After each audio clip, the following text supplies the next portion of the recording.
Y parte de lo que el Señor me ha hablado tiene que ver, hermanos, con la importancia, y oiga, ¿cómo lo voy a decir? Con la importancia de nosotros tener la base bíblica para defender nuestra fe. Yo creo que una de las cosas que nosotros la mayor parte del tiempo no comprendemos es que nosotros no podemos evangelizar de una manera empírica. Jesús, el Señor Jesús, cuando estuvo en la tierra, Él lo que hizo fue durante 3 años y medio más o menos enseñarle a sus discípulos y les enseñó, hermanos, respecto a lo que es el reino, lo que es el evangelio. Quiere decir entonces que antes de Él enviarlos, Él les tuvo que haber explicado muchas cosas de la palabra y definitivamente el Señor los tuvo que haber preparado para lo que Dios quería que ellos hicieran. Líbreme Jehová de compararme yo con el Señor Jesucristo, yo jamás lo haría, pero a lo que voy es que el Señor me ha llamado a mí a equipar a la iglesia, y ese equipamiento es un equipamiento integral. Entonces vamos a empezar porque yo le he hablado a usted respecto a lo que Dios quiere para nosotros en este tiempo que viene, y yo creo que es un tiempo en el que nosotros vamos a empezar debemos empezar a predicar el evangelio, pero debemos saber cómo predicarlo, porque hay cosas que tenemos que entender. Entonces, durante estos días, a mí el Señor me ha hablado muy fuertemente, y creo que incluso el haber reposado ayer provocó que Dios hablara a mi corazón y me bajara las revoluciones para que yo lograra entender cuál era el deseo y el propósito de Dios. Y Dios me habló a mi corazón, y Dios me dijo, y Dios me exhortó. Y durante estos días vamos a estar hablando, y me voy a basar en un texto que yo creo que es importante. Vamos a ver en el libro de Proverbios, en el capítulo número 2. Y lo que Proverbios dice es algo impresionante. Vamos a leer del verso 1 al 5. Y durante los siguientes días vamos a estar meditando mucho en esto, incluso en lo que hablemos el día jueves por la tarde. Hijo mío, si recibieres mis palabras y mis mandamientos, guardares dentro de ti, haciendo estar atento tu oído a la sabiduría. Oiga lo que dice la Biblia. Si inclinares tu corazón a la prudencia, si clamares a la inteligencia y a la prudencia dieres tu voz. Oiga lo que dice la Biblia. Si como a la plata la buscares y escudriñares como a tesoros, entonces entenderás el temor de Jehová y hallarás el conocimiento de Dios. Mire qué impresionante es esto, hermano, porque entonces lo que la Biblia está diciendo es que hay una consecuencia, porque todas las acciones tienen una consecuencia, buena o mala, pero hay una consecuencia positiva de recibir las palabras del Señor. Y no solo eso, sino también de guardar sus mandamientos en nuestro corazón. Ahora mire lo que sigue diciendo. Haciendo estar atento tu oído a la sabiduría. Y luego dice, si inclinares tu corazón a la prudencia. Tendríamos que analizar ese proverbio, pero no lo vamos a hacer hoy porque hay muchas cosas que yo creo que tenemos que aprender y hay muchas cosas que tenemos que enseñar y que nosotros tenemos que tenerlas claras en nuestro corazón. Ahora, si yo logro entender lo que la Biblia está enseñando y lo que es necesario que nosotros sepamos, entonces, hermano, yo tengo que tener la claridad en mi corazón de que lo que Dios realmente desea es que yo sepa y yo tenga claro a qué me ha llamado el Señor a mí. Por ejemplo, no puede ser que nosotros, hermano, pretendamos, y oiga cómo lo voy a decir, no puede ser que nosotros pretendamos que el Señor nos use y, hermano, de repente lo que nosotros estamos viviendo y lo que nosotros estamos haciendo ni siquiera tiene que ver con lo que la palabra de Dios dice o con lo que la palabra de Dios nos enseña a nosotros. Y entonces aquí hay algo bien tremendo que nosotros tenemos que empezar a entender, Porque en la medida que yo entiendo lo que el Señor quiere que yo sepa, amado hermano, entonces yo voy a poder hablar la palabra de Dios, como el apóstol Pablo le dijo a Timoteo, y realmente yo voy a poder, en el momento de estar hablando la palabra de Dios, poder hablar lo que realmente la palabra de Dios dice, y no lo que yo interpreto.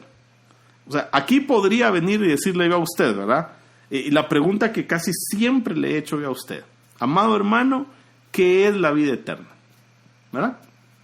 Y usted se recuerda, tal vez, bueno, los que ya saben, ya han escuchado la enseñanza de ese tema, me van a poder decir qué es la vida eterna, pero la mayoría de las personas lo que van a hacer, y oiga cómo lo voy a decir, es empezarme a decir que la vida eterna es vivir eternamente, por ejemplo.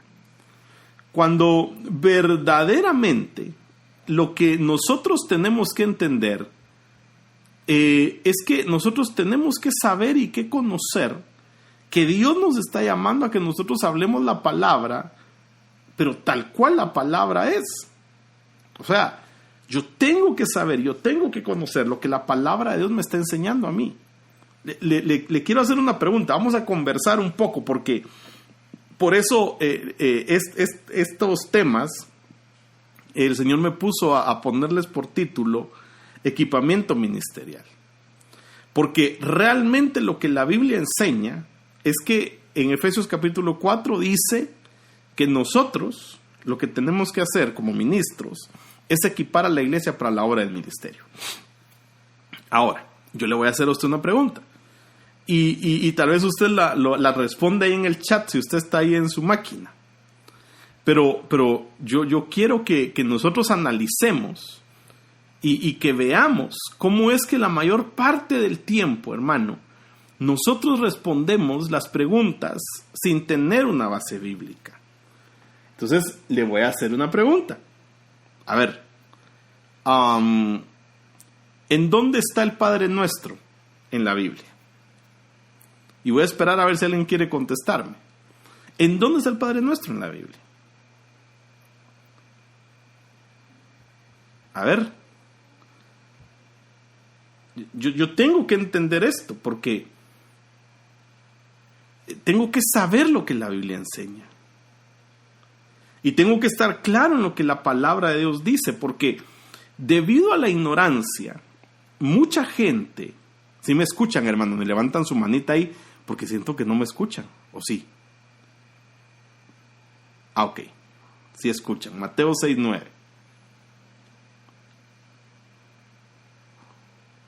¿Todos de acuerdo en que está en Mateo 6:9? Sí, Gustavo dice que en Lucas 11. Vale. Ahora le voy a hacer una pregunta. ¿En dónde dice la Biblia que existe una oración del Padre Nuestro? Lucas 11.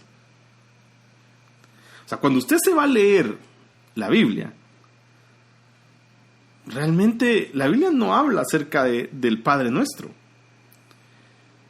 Entonces yo tengo que entender, porque en ninguna parte del Nuevo Testamento se le llama a la oración de Mateo 6:9 y de Lucas 11 el Padre Nuestro.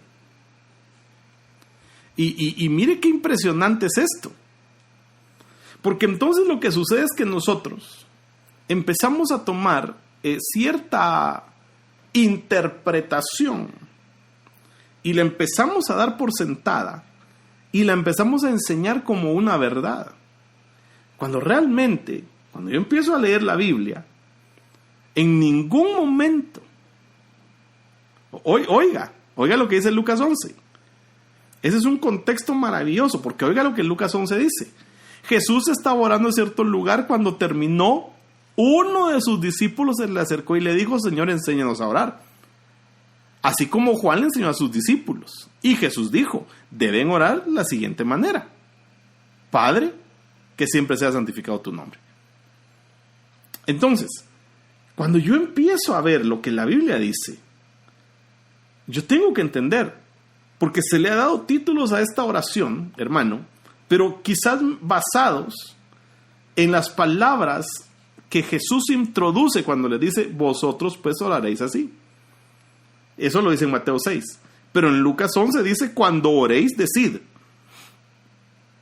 Entonces, cuando yo empiezo a ver esto, y yo tengo que entender lo que la Biblia nos enseña, y de eso se va a tratar estas enseñanzas que vamos a estar dando los martes. Porque tenemos que empezar a entender que primero nosotros tenemos que tener bien claro, hermano, a qué es a lo que Jesús se refiere cuando Jesús nos habla a nosotros. Y oiga, ¿cómo lo voy a decir, hermano amado? Cuando Jesús nos habla a nosotros respecto a la importancia de discipular a la gente. Ahora, si yo logro comprender esto, si yo logro saber aquello a lo que Dios a mí me está llamando, si yo logro entender que el Señor quiere que yo tenga clara la palabra, entonces, amado hermano, yo tengo que saber que es a lo que el Señor me está llamando a mí como su hijo. Ahora mire, si nosotros no entendemos estas cosas, vamos a terminar enseñando herejías. Por eso es un equipamiento ministerial. ¿Me está siguiendo? Yo tengo que tener claro lo que la Biblia enseña. Y yo tengo que tener claro que Dios nos está llamando a nosotros a basarnos, hermano, en lo que la palabra de Dios realmente dice. Porque si yo logro entender lo que la palabra de Dios dice, entonces yo voy a poder enseñar cuál es la identidad que la gente, según la palabra de Dios, debe adquirir.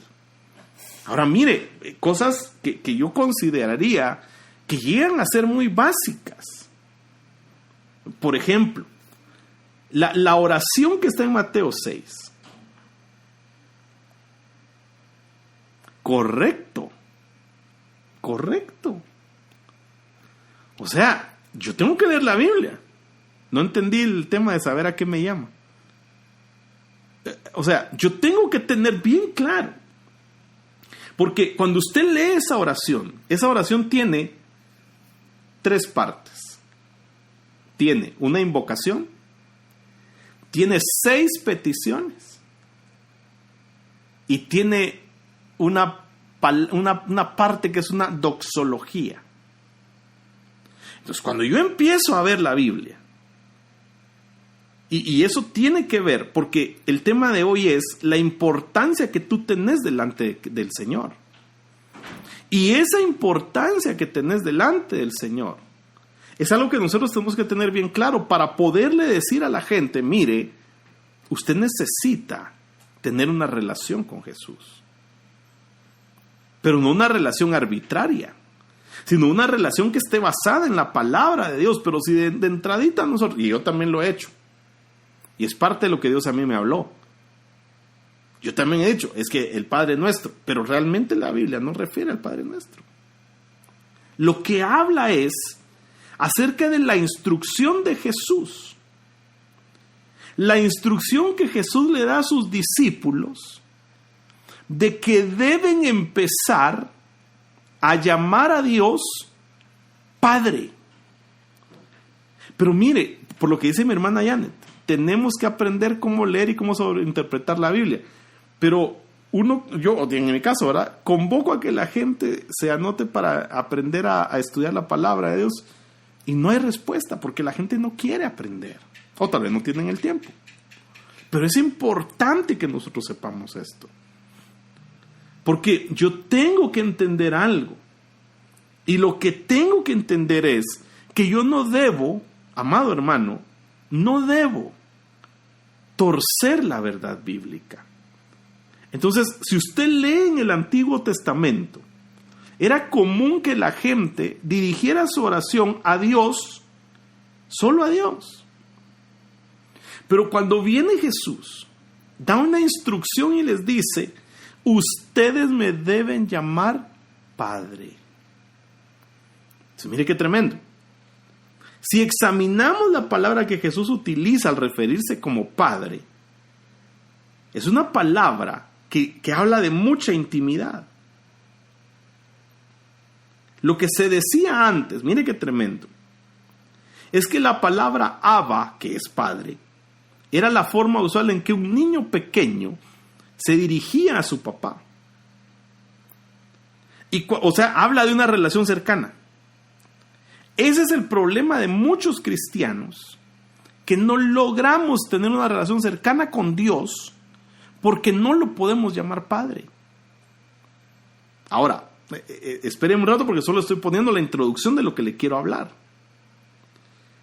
Cuando usted lee un libro que se llama el Talmud dice que las primeras palabras de un niño, cuando aprendía a comer trigo, son Abba, Imma. Y eso quería decir querido padre o querida madre.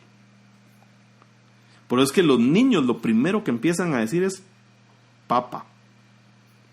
Bueno, pero eso es otro tema.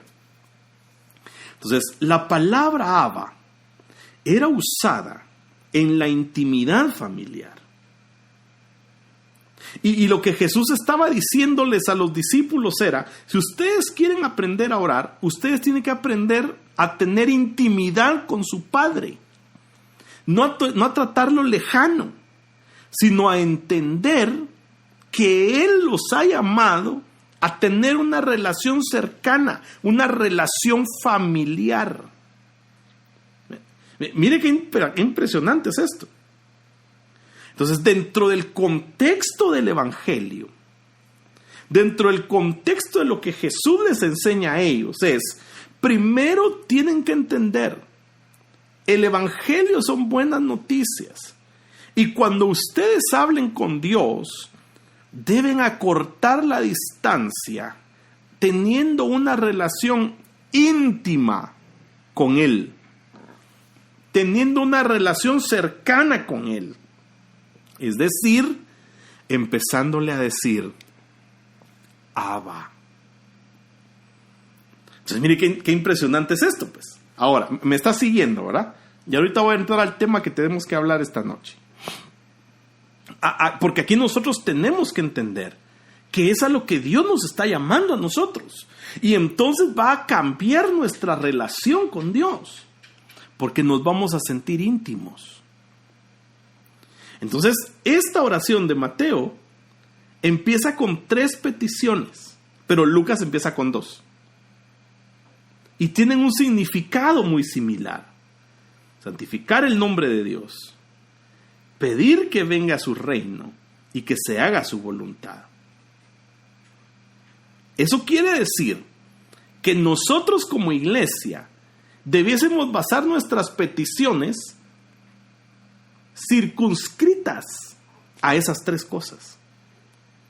A que su nombre sea santificado a través de mis acciones.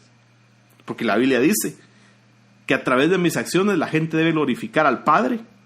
Y esto es algo impresionante, hermano. Porque yo lo tengo que entender. Y luego que se haga la voluntad de Dios. Y luego que venga su reino. 3 cosas. Porque eso va a reflejar nuestra esperanza. Entonces, cuando yo empiezo a ver lo demás, en medio de esa esperanza,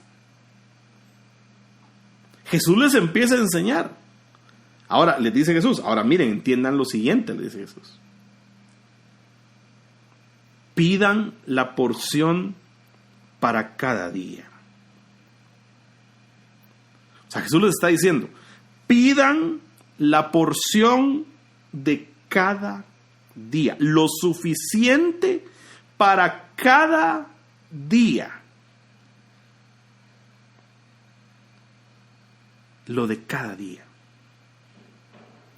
No lo de cada año, no lo de cada mes, lo de cada día. Entonces, si yo logro entender esto que la Biblia está enseñando, yo voy a poder saber a qué es a lo que Dios me está llamando a mí. Porque Jesús les estaba enseñando a ellos. Entonces, ya vienen 3 peticiones. La prioridad debe ser Dios.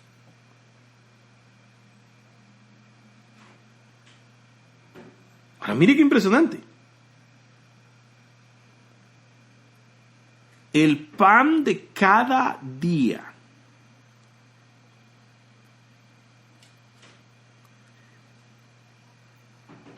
Y luego viene la quinta petición: el perdón de deudas o el perdón de pecados. Entonces Jesús les empieza a decir, esto es para que usted empiece a ver cuánta importancia tenemos nosotros a los ojos de Dios. Por eso dice, perdona nuestras deudas como nosotros perdonamos. Entonces ahora aquí le voy a decir algo. Esto quiere decir que aquel que no está dispuesto a perdonar, no está preparado para recibir perdón. Qué tremendo, ¿verdad?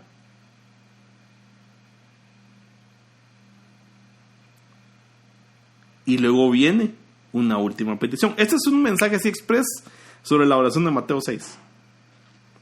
Si usted la analiza, es una riqueza impresionante, hermano. Pero es para tener la introducción. Ahora, cuando yo logro entender esto, mire qué impresionante es esto.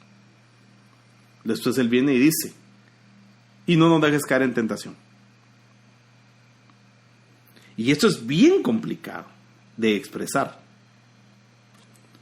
Porque la palabra que se usa aquí de no nos dejes caer en tentación, esa palabra tentación se traduce como la palabra prueba, no como el impulso a pecar.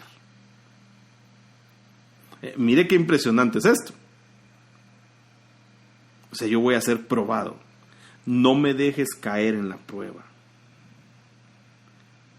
¡Ja! Qué impresionante es esto. Porque cuando yo entonces voy a leer lo que la Biblia enseña, lo que la Biblia realmente está diciendo es, no permitas que fracasemos en nuestro momento de prueba. ¿Cuántos han tenido momentos de prueba? ¿Y cuántos hemos fracasado en el momento de prueba? Entonces la oración viene y dice, no permitas que cuando yo sea probado, falle. Qué impresionante el sentido de esa oración. No permitas que en el momento de prueba yo fracase. No lo permitas. Qué impresionante es esto. Por eso es que nuestra oración, mire qué tremenda la traducción del lenguaje actual. Cuando vengan las pruebas, no permitas que ellas nos aparten de ti. Ya veo. O sea que esa sí debiese ser mi oración básica. Porque realmente mi oración debiese basarse en que yo le pida a Dios que Él me sostenga cuando vengan las pruebas. O sea que toda esa oración se refiere a que yo debiese recobrar el sentido y el privilegio de poder llamarle a Él Padre, Padre, Padre. Ahora ya ve, porque es importante que yo entienda el sentido de lo que la Biblia enseña y no el sentido de lo que yo quiero interpretar, porque ese es el gran problema nuestro, que queremos interpretarlo todo según lo que nosotros creemos que la Biblia dice. Y ahí es en donde nosotros fallamos. Mire lo que dice la Biblia, la nueva versión popular. No nos metas en prueba. Perdónanos nuestras transgresiones como también nosotros perdonamos a los que nos agravian. Entonces ahí el requisito es, yo perdono el agravio y Él perdona mi transgresión. Pero si yo no estoy dispuesto a perdonar el agravio, Él no va a perdonar mi transgresión. Y no nos metas en prueba. Qué impresionante, ¿verdad? Sigamos aquí. Yo tengo que entender lo que la Biblia enseña. presérvanos. Sí. Señor, fortalécenos. ¿Sabe por qué? Porque no hay ninguna prueba que nos haya sobrevenido que no seamos capaces de soportar. Por eso este equipamiento que el Señor nos da, a mí me puso a darlo, hermano. Me urgió el Señor para que cuando nosotros empecemos a compartir la palabra, no lo hagamos con títulos de interpretaciones X. Por eso dice la pregunta, ¿en dónde dice la Biblia que esa oración de Mateo 6 se llama el Padre Nuestro? No encuentro yo. Pero cuando yo me empecé a dar cuenta, dije, Señor. Ahora, ¿cuántos oran? Como dice lo que puso ahí la TLA, no permitas que las pruebas nos aparten de ti. ¿Cuántas veces oramos así, hermano? Y la Biblia dice que cuando nos venga prueba, no lo debemos tomar como algo que sea desconocido para nosotros. Así dice la Biblia. Ay, no, Señor, yo no quiero prueba. Yo no quiero que venga la prueba. Ahora, si Jesús les enseña a los discípulos a orar, y la oración de Jesús tiene que ver con que ellos empiecen a entender que ellos han sido llamados a tener una relación cercana con Dios, una relación paternal.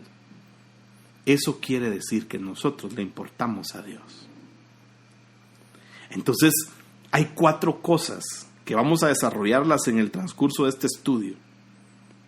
Hay 4 cosas importantísimas que nosotros debemos entender y que debemos poder y debemos tener la capacidad, amado hermano, de explicarle a la gente cuando nosotros les hablemos del Señor. Número 1, Dios me creó. Número 2, Dios me conoce. Número 3, Dios me ama. Y número 4, Dios me hizo cercano a Él. Jesús vino a la tierra para romper la distancia entre el Padre y sus hijos. Ahora me hace más sentido cuando la Biblia dice que le debemos llamar Abba, Padre.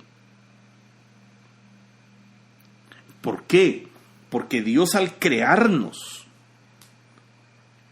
yo no sé si usted tenía el entendimiento de esto que vamos a ver esta noche, hermano. Yo no. Pero realmente nosotros tenemos que saber qué es a lo que Dios nos ha llamado a nosotros.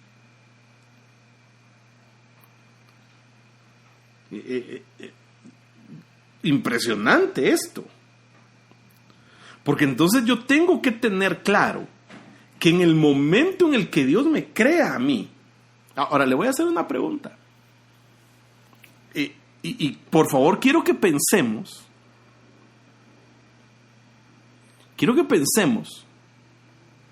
en una respuesta que tenga base bíblica. ¿Cómo creó Dios al mundo? ¿Cómo? ¿Cómo creó Dios al mundo? Ok, los 4 puntos. Dios me creó. Dios me conoce. Dios me ama. Y Dios me hizo cercano a Él.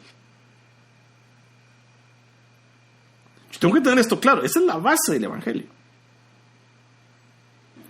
Porque esa es mi vida en Cristo. Ahora, ¿cómo le va a decir usted a una persona, mira, acércate a Cristo, si tú no sabes lo que Él hizo?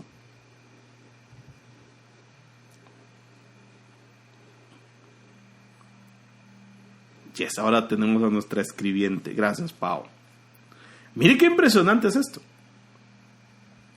Porque en el momento mismo en el que yo, hermano, tengo claro a lo que Dios me ha llamado a mí, entonces en ese momento yo voy a poder saber y conocer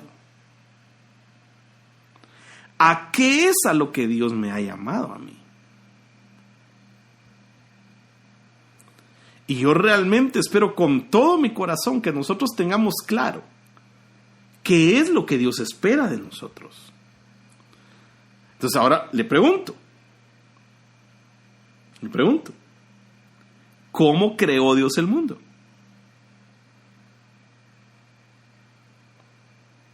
¿Cómo? Es que fíjate que vino la voz de Dios y entonces la voz de Dios viene y hace todo. Él dijo, sí, pero pensemos en una base bíblica.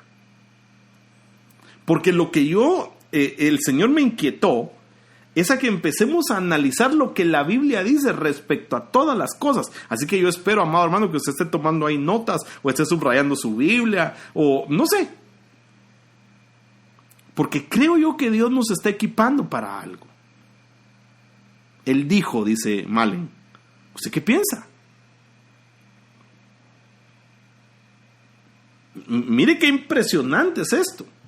Porque cuando yo empiezo a ver lo que la palabra de Dios dice, yo tengo que tener claro. Y para poder defender mi fe tiene que ser con la palabra. Y tengo que entender lo que la Biblia dice que Dios hizo, pero lo que la Biblia dice. Porque en Él fueron creadas todas las cosas, tanto en los cielos como en la tierra, visibles e invisibles, por Él.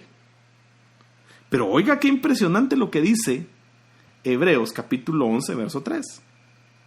Porque estamos hablando de que yo necesito hablar de lo que la palabra de Dios enseña. Por la fe entendemos que el universo fue preparado por la palabra de Dios. De modo que lo que se ve no fue hecho de cosas visibles.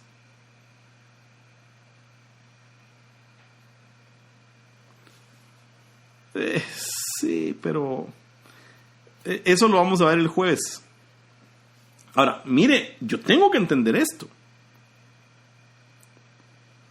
Porque si yo logro entender esto, que la Biblia me enseña, yo voy a poder decirle a la gente, para que vos puedas creer en Dios, necesitas fe. Por eso regresemos al pasaje de Proverbios que le di de texto base. ¿Cómo vas a defender tu fe si no sos diestro en manejar la palabra de verdad? ¿Cómo? Todo el universo fue formado por orden de Dios. De modo que lo que ahora vemos no vino de cosas visibles. O sea, Dios creó de la nada. Qué impresionante, ¿verdad? Y yo tengo que entender esto, hermano. Tengo que entender a lo que Dios me está llamando a mí. Ahora, vaya haciendo usted ahí manual de evangelización. Dios nos creó. Yo fui sacado de la nada.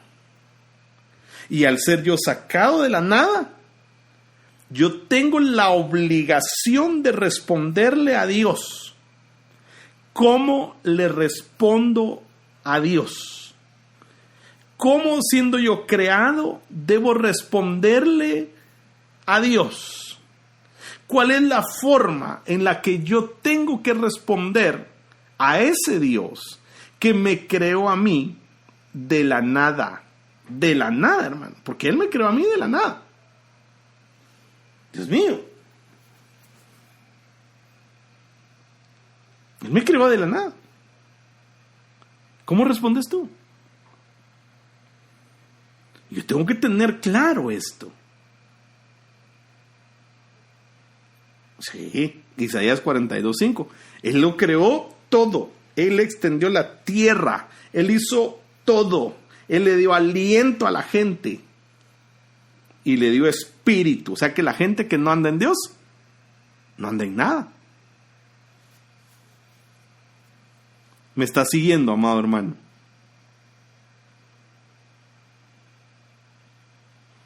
Mire pues, ¿cómo debe responder la creación a Dios?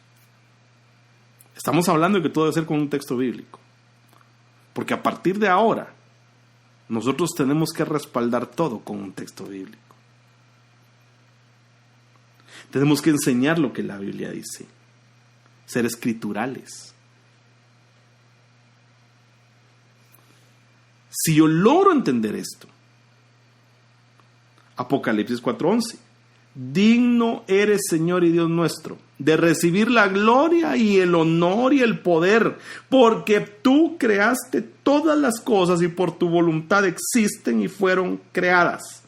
¿Cómo debe responder la creación? Dándole gloria, honor y poder. Dándole gloria, honor y poder. Por eso es tan importante la oración de Mateo. Sé santificado, que venga tu reino y que se haga tu voluntad. Que se haga. Qué impresionante, ¿verdad? O sea, yo tengo que empezar a entender cómo es que la Biblia habla. Glorificarlo a Él. Entender lo que la palabra enseña. Ese Apocalipsis 5:13 habla de que toda lengua, todo lo que fue creado debe decir, dice que Juan oía y dice que él oía que todos decían, digno eres al que está sentado en el trono, al Cordero, a Él, a Él, a Él. Eso es lo que dice la Biblia. ¿Cómo debes responder entonces si sos creación de Dios?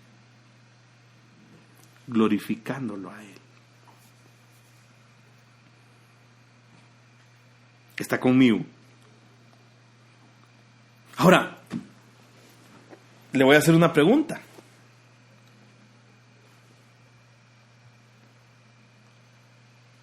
¿Por qué? Sí, ahí está, ¿ve? Al que está sentado en el trono, al Cordero, sean la alabanza, la honra, la gloria y el poder. Eso es Apocalipsis 4:11. Póngale una estrellita ahí a David. Ahora mire qué impresionante es esto. Mire, hermano amado. Le quiero hacer una pregunta. ¿Por qué Dios lo creó a usted?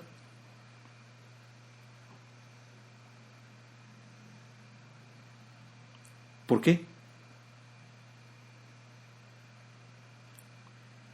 ¿Por qué cree usted que Dios lo creó?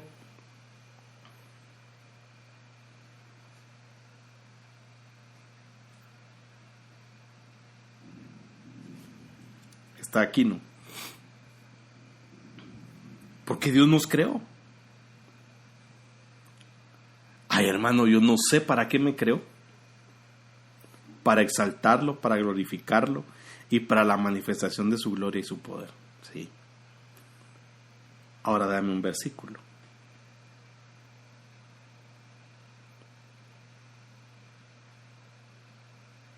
Es que, qué tremendo, porque conocemos el concepto. Pero tratemos de evangelizar a un rabino. Oiga lo que dice la Biblia. A todo el que es llamado por mi nombre y a quien he creado para mi gloria, a quien he formado y a quien he hecho. Isaías 43:7. Dios me creó para su gloria. O sea que Dios debería de sentirse glorificado. Repito, Dios debería sentirse glorificado con cada una de mis acciones.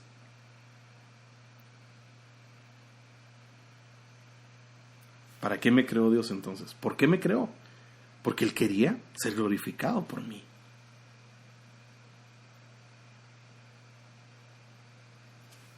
O sea, Él necesita que tú entiendas que Él te creó para gloria de Él. Primer punto.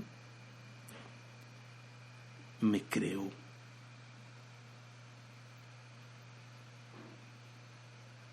Ahora, mire qué impresionante, porque una cosa es que Él te haga y otra cosa es que Él te forme. Son dos cosas distintas. Él te hizo y de ahí te forma. Entonces, cuando usted lee la Biblia, por ejemplo, lee que dice: yo hice a Jacob y yo formé a Israel. Ajá, Efesios 2:10. Somos hechura de Dios, creados en Cristo Jesús para buenas obras, las cuales Dios dispuso de antemano a fin de que las pongamos en práctica. O sea, Él ya conoce todo. Aquí la pregunta del $1,000,000 es: ¿mis obras lo glorifican o no? Esa es la pregunta aquí. ¿Mis obras lo están glorificando a Él? Va. Ahora, ¿usted cantó alguna vez un canto que dice: Él me conoce, Él sabe mi pensar, Él ve mis lágrimas y escucha mi llamar? Esa traducción la canta un hermano que se llama Danny Driggs. Pero, ¿será que Él me conoce? Ahora, yo le voy a hacer una pregunta. Salmo 119. ¿Cómo puedo ver yo? Ahora mire, Salmo 139. Oh Señor, tú me has escudriñado y conocido. Mire qué impresionante este salmo. Danny Driggs, D-R-I-G-G-S. Oh Señor, tú me has escudriñado y conocido. Mire al punto que Dios le conoce a usted. Tú conoces mi sentarme y mi levantarme. Mire qué impresionante es Dios. Desde lejos comprendes mis pensamientos. ¿Cómo no rendirse ante un señorío así? ¿Cómo no rendirse, hermano? Tú escudriñas mi senda y también mi descanso. Y conoces bien todos mis caminos. Oiga qué tanto le conoce Dios. Aún antes de que haya palabra en mi boca, he aquí, oh Señor, tú ya la sabes toda. Por detrás y por delante me has cercado y tu mano pusiste sobre mí. Tal conocimiento es demasiado maravilloso para mí, es muy elevado, no lo puedo alcanzar. ¿Quiere usted que la gente se convenza de la soberanía de Dios? El Salmo 139, versos 1 al 6, lo describe. Ahí lo puso Michelle. Eso no te lo reveló carne ni sangre. O sea, Él te conoce. Si usted pudiera tomar ese versículo de su Biblia y subrayar 4 cosas que Dios conoce, y después evaluar de esas cosas cuáles son las que Él conoce de usted. Qué impresionante.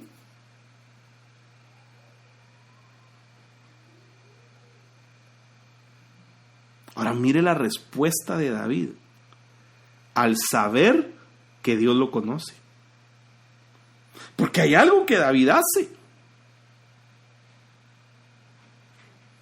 Baje sus ojitos al verso 23.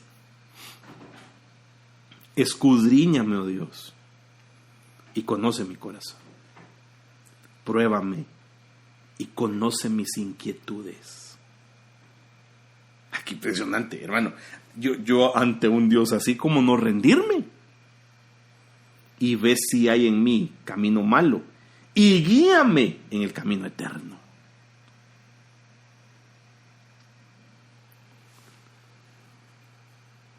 Se da cuenta, porque hay que entender quién es Dios.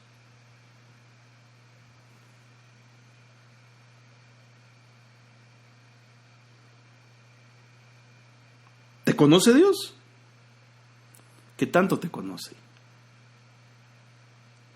¿Usted qué tanto cree que Dios lo conoce, hermano? Eso decía Calvino. Justo. La creación es el teatro de su gloria. Ahora mire qué impactante es esto, hermano. Aquí estamos viendo solo la base, ese es el primer nivel. Oiga lo que dice la Biblia. ¿No se venden 2 pajarillos por un cuarto? Y sin embargo ni uno de ellos caerá a tierra sin permitirlo vuestro Padre. Hasta los cabellos de vuestra cabeza están contados. Así que no temáis. Alguien ponga ahí, no debo temer. Vosotros valéis más que muchos pajarillos. Mire qué impresionante es esto. Ya veo. Porque Él te conoce. No estoy hablando de obediencia, fidelidad, de amor. No es de eso.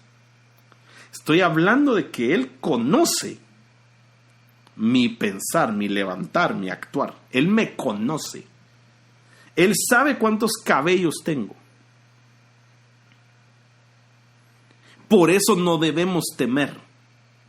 Por eso el salmista, sabiendo en el Salmo 139, él cuando lo escribe, él tenía la certeza, porque viene el salmista y él dice, no temeré que pueda hacerme el hombre. Entonces, no tema. ¿Por qué teme? ¿A qué le teme?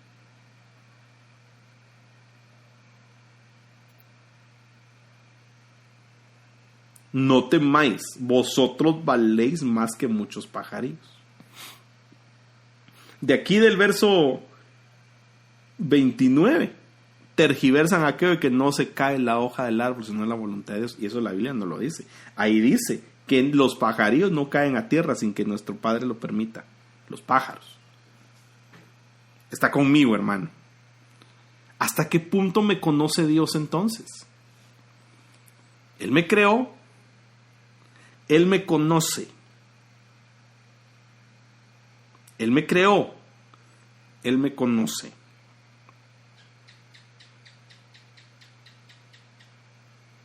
¿Por qué temes? ¿Por qué la gente está llena de temor? Yo le dije a usted, amado hermano, hace poco, que así como empezó en el huerto, así como en el huerto empezó y el hombre se escondió porque tenía temor, así va a terminar esta historia. Un movimiento de temor. La gente se va a llenar de temor. Impresionante esto. La gente se va a llenar de temor. Porque no han entendido Mateo 10:29. Se da cuenta que a veces nosotros tenemos los conceptos, pero nos cuesta mucho a veces respaldarlo con las citas bíblicas que apoyan nuestros conceptos. Y cuando lo hacemos así, únicamente trasladamos humanismo a las personas. Número 3. Él me ama. Si usted no logra entender primero que Dios lo ama, lo voy a decir así, si usted no logra entender esos 2 primeros puntos, si usted no los logra conocer, si usted no los logra concebir, ¿cómo los va a poder trasladar para que alguien confíe en el Dios que usted dice que usted cree? Si usted anda atemorizado, igual que toda la gente.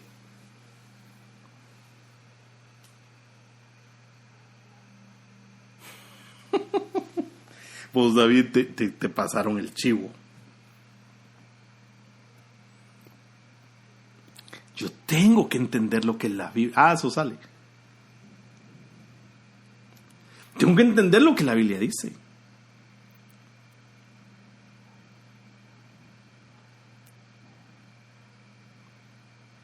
Usted puede vivir sin temor.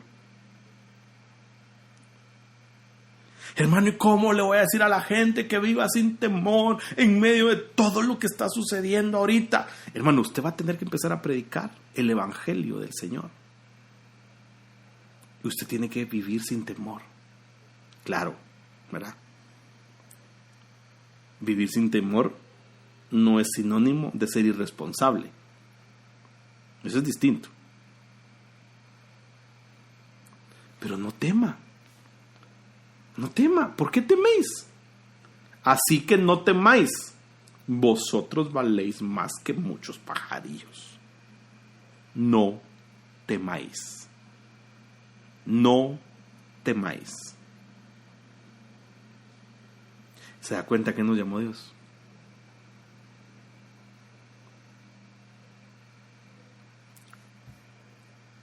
Ya voy a terminar.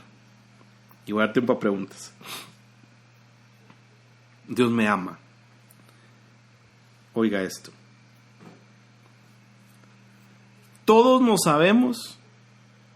A ver, escríbanme ahí los que se sepan. Juan 3:16. Usted ahorita lo pensó en su mente. Porque de tal manera amó Dios al mundo, ¿verdad? Que dio a su Hijo unigénito, para que todo aquel que en Él crea no se pierda, mas tenga vida eterna. Eso dijo el chavo. Ahora, mire qué impresionante. Ahora, ¿cuál fue su más grande demostración?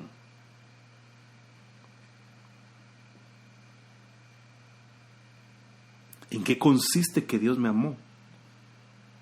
Recuérdese, versículo bíblico. ¿En qué consiste que Dios me amó?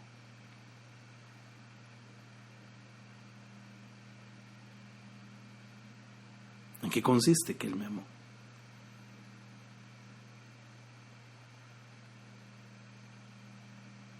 Mire lo que dice la Biblia, 1 Juan 4:9.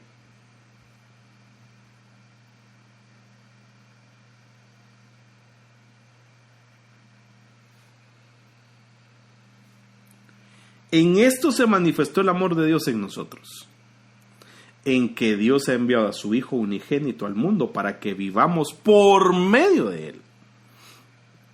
En eso consiste el amor. Miren qué consiste el amor. No en que nosotros hayamos amado a Dios, sino que Él nos amó a nosotros y envió a su Hijo como propiciación por nuestros pecados. Mire qué impresionante. Entonces yo pregunto hoy, ¿usted tiene certeza de que Dios manifestó su amor? Él hizo evidente. Él te amó, porque tú, siendo merecedor de castigo, Él decidió Él mismo pagar. ¿Sabe cómo es esto? Eso es como que usted le debe a una empresa.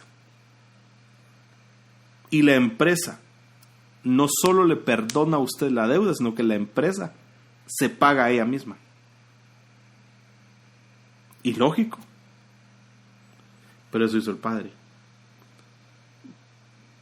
Él dio a través del Hijo una paga para restaurar la gracia perdida.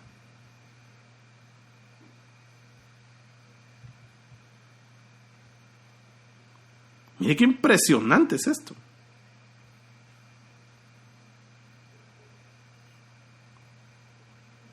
O sea, yo tengo que tener esa certeza.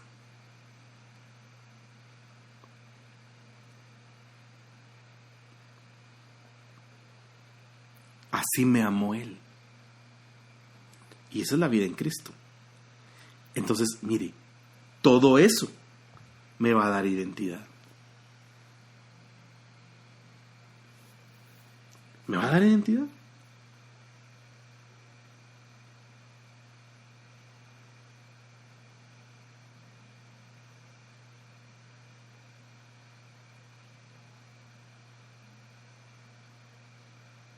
Isaías 47:3. No entiendo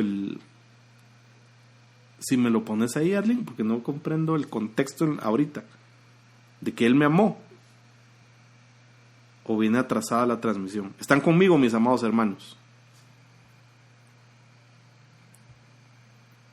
Ahora mire esto, qué impresionante es, pues.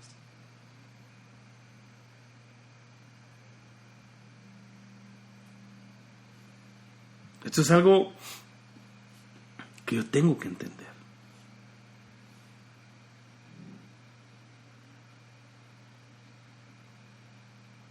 ¿Por qué no debo temer? ¿Cuál es la razón por la cual yo no debo temer, hermano?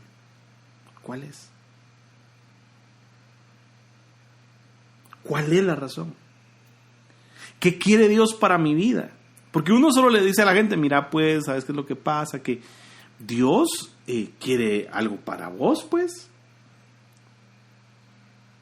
Piense cómo usted presenta al Señor a la gente, en conversa.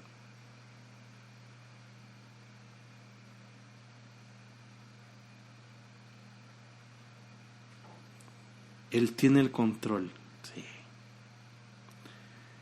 Pero oiga, Dios te ama tanto que cambió tu muerte por vida. Muerte por vida. Muerte por vida. Pero mira qué impresionante lo que Dios quiere. Si yo empiezo a ver cómo Jesús compara su amor, la manera en la que Jesús compara su amor y su preocupación, lo hace comparando la preocupación de un pastor por sus ovejas. Acompáñenme a Juan 10:9. No tememos porque Dios está con nosotros. Pero a veces nos llenamos de temores, hermano. O sea, estos son los principios del Evangelio. Oiga lo que dice Jesús, Juan 10:9. Yo soy la puerta. Oiga, si alguno entra por mí, será salvo. Si usted está subrayando su Biblia, punto número 1, Dios quiere que yo sea salvo. Número 2, entrará y saldrá y hallará pasto. Punto número 2, Él quiere que yo encuentre pasto, alimento.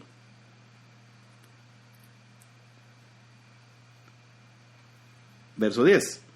El ladrón solo viene para robar y matar y destruir. Yo he venido para que tengan vida. Entonces Él, aparte de hacerme salvo, quiere que yo tenga vida. Y para que la tengan en abundancia. No para que yo tenga abundancia, sino que yo tenga vida en abundancia. O sea, no escasez de vida. Porque a usted su vida se la limita el temor con el que usted vive. Qué impresionante es esto, hermano. Yo soy el buen pastor. El buen pastor da su vida por las ovejas. El verso 11 entonces quiere decir que yo me debo sentir protegido, no preocupado. ¿Cuántos se sienten protegidos? Ahora que usted sale, ¿se siente protegido? ¿Tiene usted la certeza de la protección de Dios sobre su vida? Qué impresionante es esto, hermano. Y qué necesario es que nosotros lo entendamos.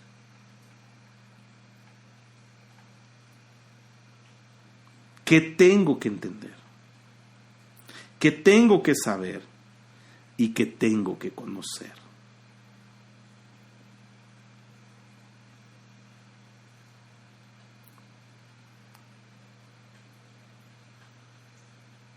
Salmo 112. No temerás malas noticias. ¿Usted tiene malas noticias? ¿Tiene temor a malas noticias? Entonces, Él me tiene protegido. Pero el que es asalariado y no un pastor, que no es el dueño de las ovejas, ve venir al lobo y abandona las ovejas y huye. Y el lobo las arrebata y las dispersa. Él huye porque solo trabaja por el pago y no le importan las ovejas. Esa es la preocupación de Dios por ti. Él se preocupa por ti. Yo creo que es momento de orar y agradecerle a Dios.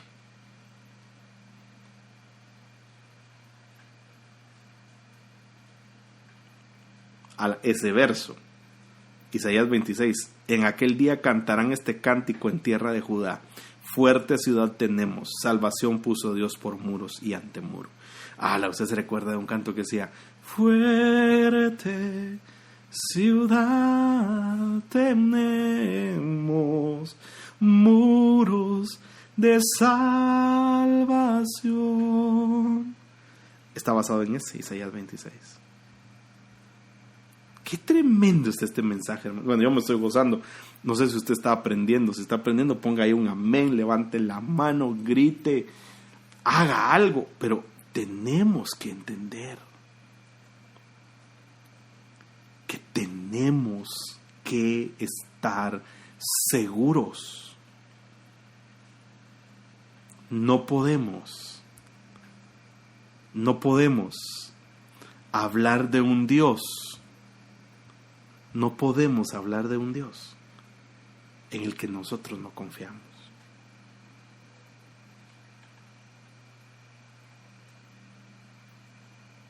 Punto que me toca.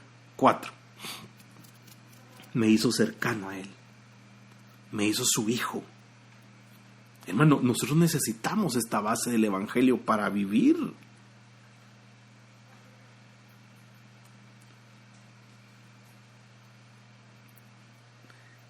Quisiera que alguien me respondiera.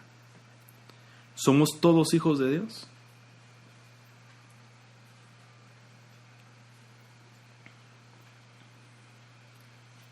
Sí, dice hermana Raquel. No, dice Ale, me imagino. Y sí, dice Malen. ¿Los demás qué opinan? Ale y David.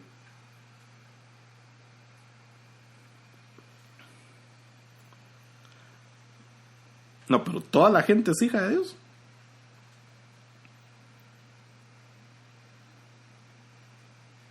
Deme un versículo.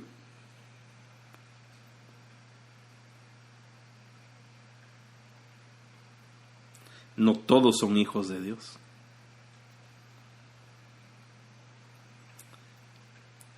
Todos somos creación. Correcto. Que el mocho te ponga una estrellita.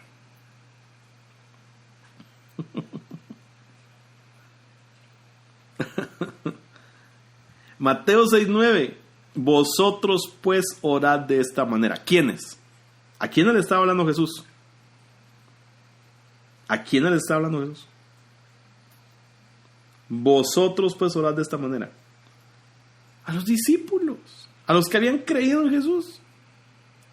Ustedes, los que creyeron en Jesús, oren así: Padre nuestro que estás en los cielos. Pareciera ser que los demás no tienen permiso. Eso pareciera ser.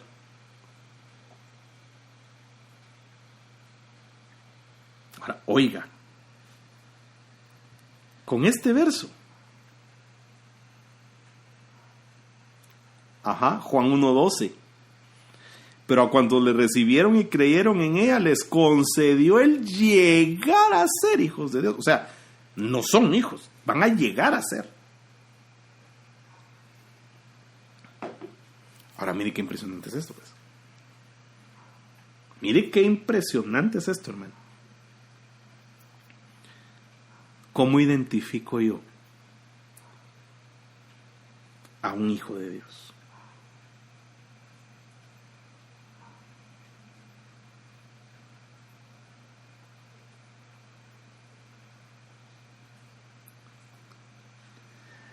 Sí, está el Israel nominal y el Israel de Dios.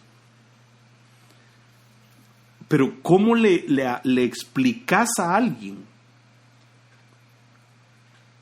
que no todos son hijos de Dios?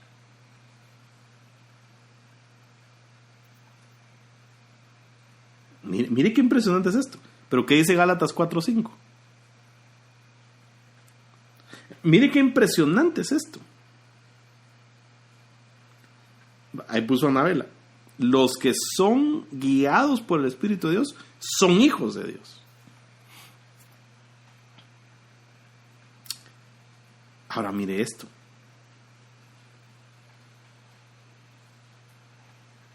¿Tiene su Biblia ahí?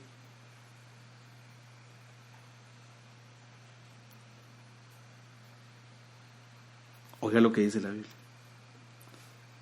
Porque mire, hermano, al final de cuentas, yo tengo que saber y tengo que entender a que Dios me ha llamado a mí.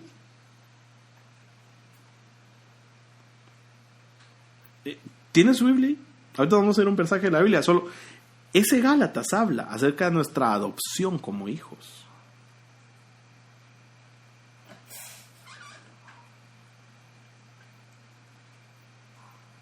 O sea, mire, así ahorita me siento como que estuviera dando una clase en la U. Al salir de esta clase usted podrá ser capaz de identificar quienes no son hijos de Dios. ¿Quiénes son hijos de Dios? Gálatas 4:5 está bien. Nos adoptó como hijos. Se ríe, ¿va que sí? Al salir de esta clase usted será capaz de identificar quienes no son hijos de Dios. Entonces mire qué impresionante es esto. Porque la Biblia enseña. Por eso a veces pareciera ser que somos demasiado... No, que soy demasiado tajante. Pero la Biblia es la Biblia, hermano. Y no se puede cambiar. ¿Cuánto tiempo llevo, hermanos? Ya se me fue el tiempo. Solo este versículo y damos tiempo a preguntas. Sí, Juan 1:12.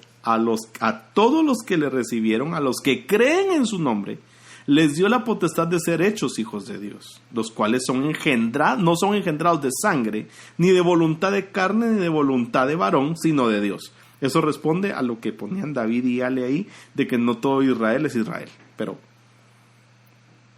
es la voluntad de Dios.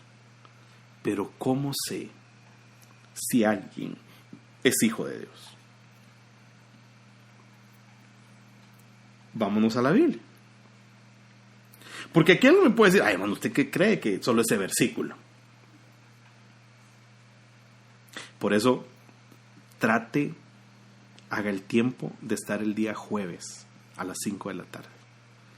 Mande un correo ahí a adorarle@outlook.com para que le llegue la invitación para entrar. Pero mire, porque es importante los contextos. Estudiar la palabra es importante. Pero eso será el jueves, en la tarde. ¿Tiene su Biblia? ¿Está listo para saber por qué no todos son hijos de Dios? Pero es que no todos pueden soportar la enseñanza.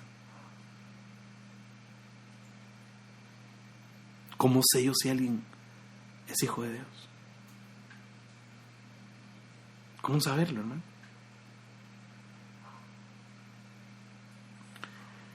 Juan 8:42. Jesús les dijo: si Dios fuera vuestro Padre, me amaríais, porque yo salí de Dios y vine de Él. Pues no he venido por mi propia iniciativa, sino que Él me envió. Entonces punto número 1. El Hijo de Dios ama a Jesús, no a la Virgen, a Jesús.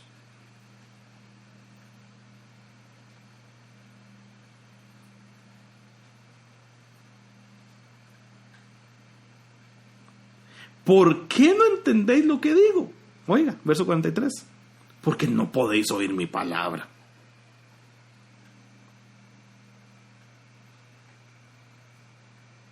Entonces, los que no aman a Jesús, los que no aman su palabra, caen en la categoría del verso 44.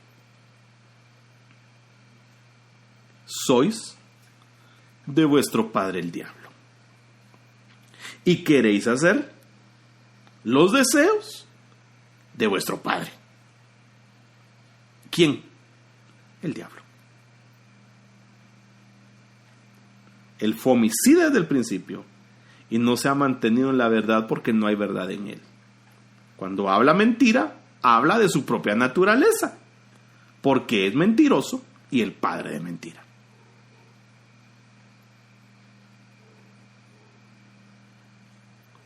Qué impresionante, ¿verdad? Entonces no todos son hijos de Dios. Como puso Pau y otros hermanos ahí, son creación.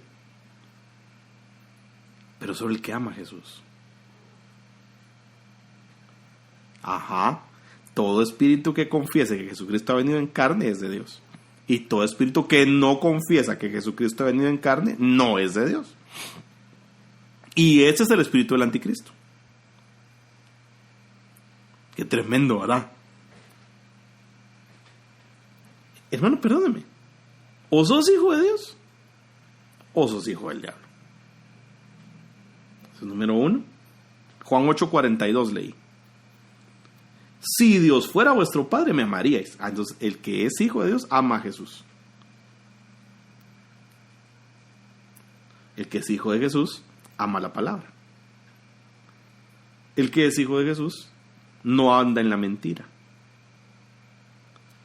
Qué impresionante es esto. Qué impresionante.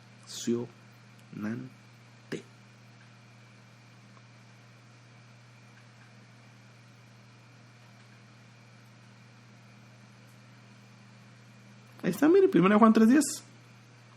Se sabe quiénes son hijos de Dios y quiénes son los hijos del diablo. Porque cualquiera que no hace el bien o no ama a su hermano, no es de Dios. Ahora vuelvo a hacer la pregunta. ¿Todos somos hijos de Dios?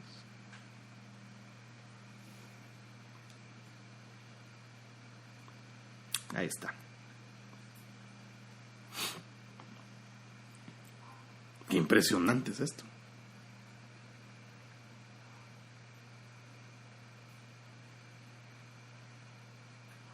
¿Verdad? No todos.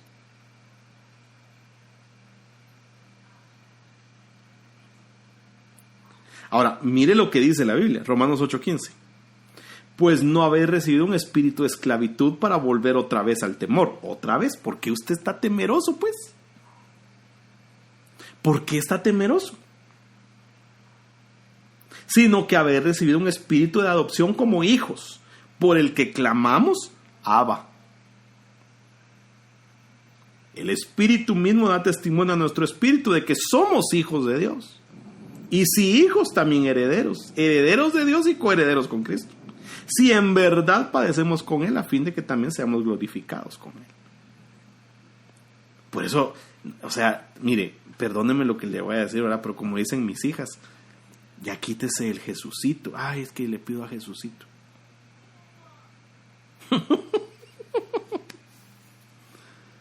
Quíteselo. Mejor dígale Abba. Aparte que no se le ora a Jesús, ¿va? Se le ora al Padre en el nombre de Jesús. Qué tremendo esta enseñanza. Yo espero que usted esté aprendiendo. Yo estoy aprendiendo mucho. Pero Dios necesita que nosotros tengamos esta base escritural en nuestras vidas.